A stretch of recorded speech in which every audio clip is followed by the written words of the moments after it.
Now we will go to the most important proof, which is definitely a favorite topic for all of us, and that is reincarnation or past life memories.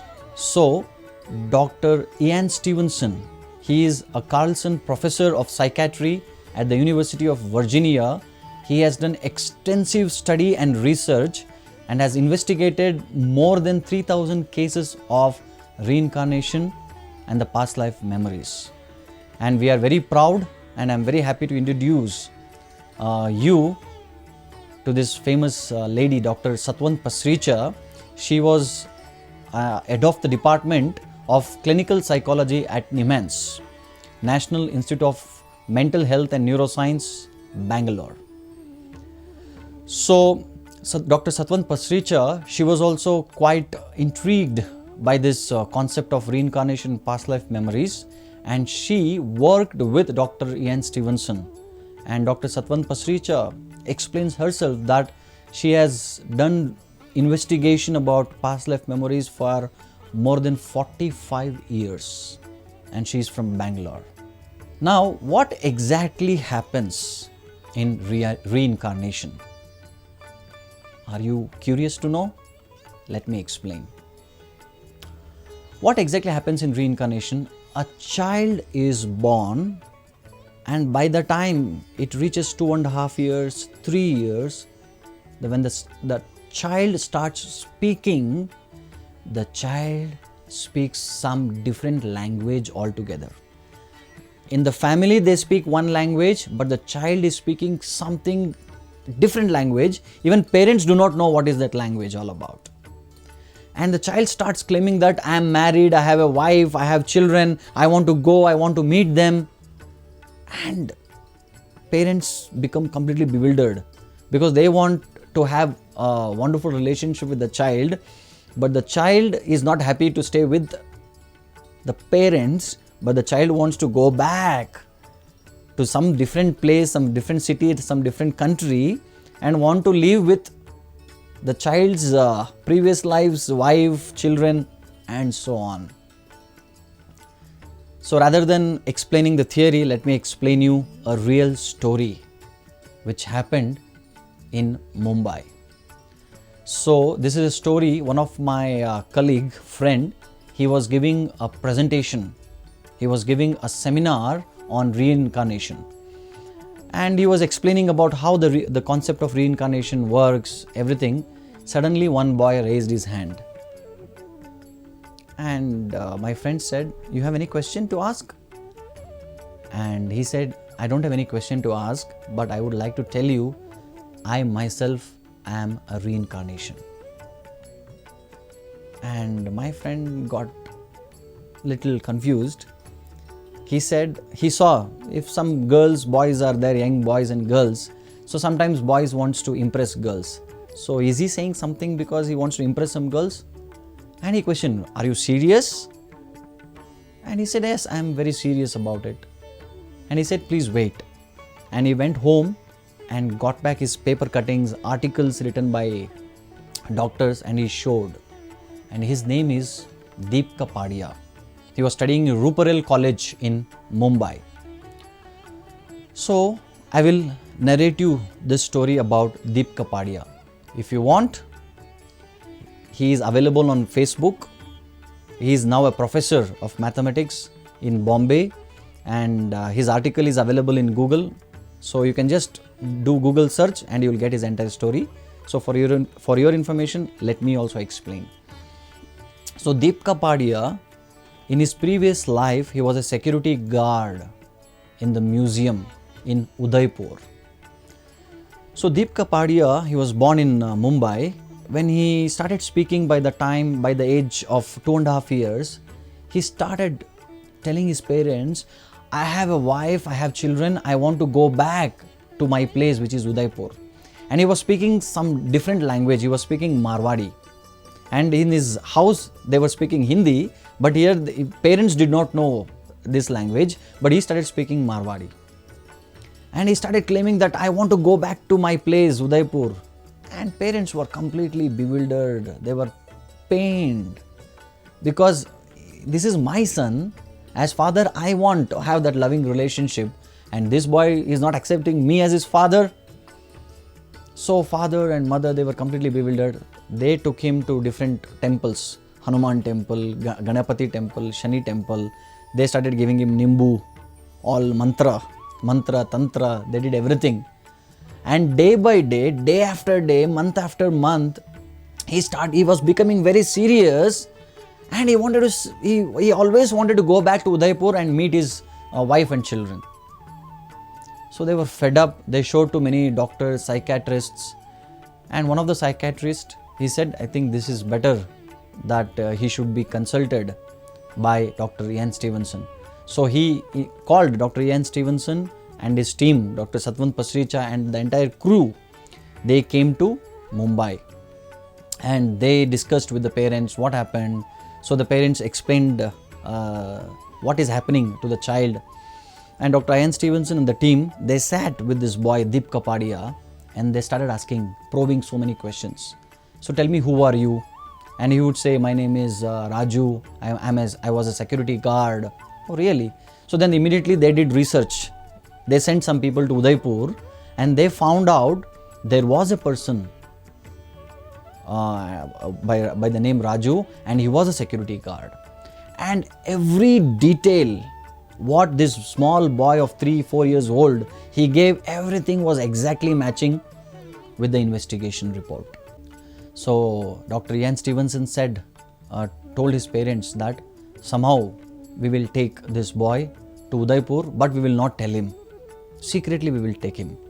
So they were going in a bus slowly, and Udaipur bus stopped at Udaipur, and this boy immediately jumped. He said, we came back to Udaipur. I am very happy. Now please hold my hand. I will take you to my house. So seeing his enthusiasm, everyone were beyond doubt. They were convinced that this boy is a reincarnation story. But still, without completing the investigation, they can't put a stamp. So they were waiting what is going to happen. So doctor, the team, the crew, the parents, they said, where you want to take? Come, I will take you to my house. So he held the hand and he started walking. Then immediately he saw one old man. He said, Ramu, kaise ho? And this Ramu, this old person like 60 years, this 4 years boy is calling by name. And he said, Tu kaun hai? Who are you? Then he said, I am Raju, do you remember? And he said, I don't remember anything. So then he further went. Then he actually got them to just in front of the big house, like a bungalow. And he said, this is the door. And when they saw, there was no door. It was a big wall. And he said, no, the door was here. And after they went inside, they found out that actually the door was here. After the death of this person, they closed that, made it a wall, and they made another door the other side. So he went inside and he saw his wife, who was almost like 60 years old, and he has his children who are like 40, 50 years old, 35 years old, and he started calling everyone by name. Hey, how are you? How are you? And he wanted to put his hand on the shoulder, and all the family members were bewildered. What is this 4 years old boy? He is saying that 60 years old lady is my wife, 40 years old son, man, adult as my son. And everyone were bewildered. And the boy was confident. He said, do you remember I am your father? And he told the old lady, do you remember I am your husband? And how a 60-year-old lady can accept a 4-year boy as her husband? It was completely bewildering for everyone. And the team, the investigation team, the parents, they requested the entire family, please kindly cooperate. We want to just study this, and please answer the questions from this boy. And all the family members, they sat together and they started asking questions to this small boy of 4-year-old. And every question this boy answered perfectly. And everyone were taken aback. The eldest son of the family, he said, sir, I have one last thing to ask. If this boy answers this one last question, and beyond doubt I accept him as my father. The team, the investigation team said, please go ahead. Then the eldest son, he said to the boy, Deep Kapadia, can you go and find the revolver which is kept in our house? And it was a revolver which the father had kept in the first floor behind one photograph of some god. Behind that there was one, they had made one locking system, and they had to put the number and open it, and there was one revolver for emergency they had kept for safety purpose. And this information was known to the father and to the eldest son and nobody else even in the family. So eldest son asked this boy, and to the surprise of everyone, the boy went to the first floor, went to the wall, removed the photograph, and behind that he opened the locking system and got the revolver and gave it to the eldest son, and everyone, they just accepted Deep Kapadia as reincarnation. So this is what happens in the reincarnation. The small boy or a girl, they start remembering their previous life. So they want to go back and be with their previous relatives and friends. So this is about Deep Kapadia. Now another interesting story. This is Thoma Andrew, the chief designer of the famous ship called Titanic. I think all of you are aware about Titanic, and Thoma Andrew is the person who is the chief designer of Titanic. You know what happened? This designer, Thoma Andrew, he designed the entire ship so perfectly well that they even gave a caption to Titanic. You know what is the caption? They mentioned, this ship, even God cannot sink. That was the pride they had about the ship what they had designed. And the chief designer is Thoma Andrew. And before the launch, before the voyage about to start, so Thoma Andrew had made sure that the entire design, everything was so perfect, and somebody else had made some change.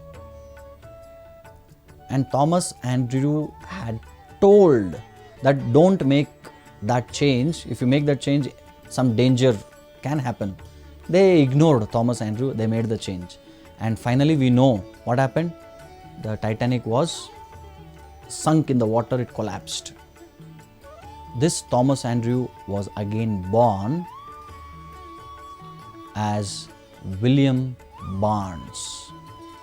So before he was Thoma Andrew, and now he is Willaim Barne. So if you want, you can Google again, just type Thoma Andrew or Titanic reincarnation something, so you can get this story on Google. So here they had an interview with Willaim. So currently he is Willaim. So when he was asked, so sir, please tell me, what is the purpose of your birth? And Willaim, when he was born, when he was just 3-4 years old, he started drawing the design of ship. He has not even gone to school. He doesn't even know ABCD properly, A to Z, but he started writing the design of the ship, and he would say this is how it should be, and they made this mistake, that mistake, and parents were fed up of this boy. Always, whenever he has free time, he would sit with a pen and paper, pencil and paper, and start drawing the ship. And during the interview, he said, he was asked, what is the purpose of your life? He said, I have come in this life, my only purpose of this life is to get the name back of Thoma Andrew. Because as Thoma Andrew, I have not done any mistake. The mistake was done by somebody else, and the blame was put on Thoma Andrew. And in this life, I have come to prove that I have not done any mistake. Because it was such a big damage that Titanic was sunk. So now the question comes, why some people remember their past life and why most of the people, they don't remember their past life? Whenever I give this seminar in different places, I ask this question, how many of you want to remember your past life? Everyone raises their hands. Sir, we want to know, we want to know, we want to know. Would you like to know your past life? Most of us, we don't remember our past life. If you don't remember your past life, I would like to tell you, congratulations! Why am I congratulating all of you? Because it is a great blessing from God. I can say it is a great blessing of God that we don't remember our past life. Why am I saying this? Friends, just analyze in this life, by remembering our past, the pain and traumatic situations, the loss of our near and dear ones. If we just remember in this life, it becomes so painful, difficult for us to go on with our life. We have to forget many things in this life to go on. Friends, just imagine, other than this life, if I start remembering the previous life, it is more painful. It is definitely more painful. I have to manage this life, I have to manage the previous life memories also, and so much of confusion, so much of trauma. Now just imagine, in this life I am married, in previous life I am married to somebody else. So now should I live with the person whom I have married in the last life, or should I live with the person married in this life? Such a tough time. Should I live and take care of the children of this life, or should I take care of the children of the previous life who are much elder than me? Such a big confusion, such a big trauma. Right? So why we don't remember? It is the blessing of God that we don't remember. Why some people remember? So why some people remember their past life memories? Because either something very good has happened, or either something very bad has happened. So in the case of Deep Kapadia, he was murdered by one person, and he came in this life to prove that he has been murdered from that person, and he wanted to take a revenge. Either if I love someone, if the attachment is very strong, then again I want to take birth and come back and establish the same relationship. Point number one, if I have love and if I am too attached to a person, I want to come back in next life and be with that person. Or number two, if I hate someone, if someone has wounded me, if someone has tortured me, and if I am pained by that so much, so intense, that I want to come back again in the next life, I want to take revenge. So finally, only those people who remember the past life are those who have got this intense desire. So the desire is so intense, so powerful that doesn't end in one life, and they continue in the next life to either show the love or take revenge. And if we are not able to remember the past life, means we have not experienced such kind of intense, powerful emotion. That is why. So we will continue further. Thank you very much.